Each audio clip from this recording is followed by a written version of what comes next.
మనిషి కట్టిన ఆలయాలను పరిశుద్ధంగా ఉంచుతున్నాడు తప్ప దేవుడు కట్టిన ఆలయాన్ని మనిషి పాడు చేస్తున్నాడు.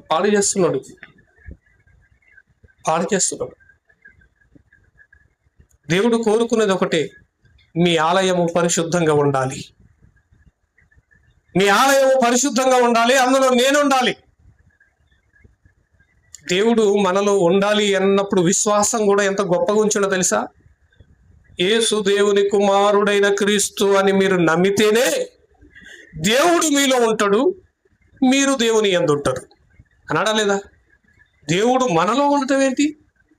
అసలు దేవుని శక్తి, దేవుని సామర్థ్యము, దేవుని యొక్క గొప్పతనం మనకు తెలుసా? ఆయన ఎలా అంటాడు?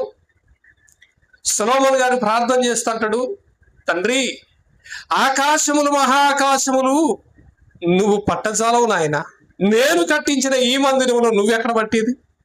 నీ కనుదృష్టి ఉంచితే చాలు తండ్రి అని ప్రార్థన చేస్తుంటాడు. దేవుడు కూడా అంటాడు, ఆకాశము నా సింహాసనము, భూమి నా పాదపీఠము, మీరు నా కోసం కట్టే మందిరం ఏ పాటిది అని అంటాడు.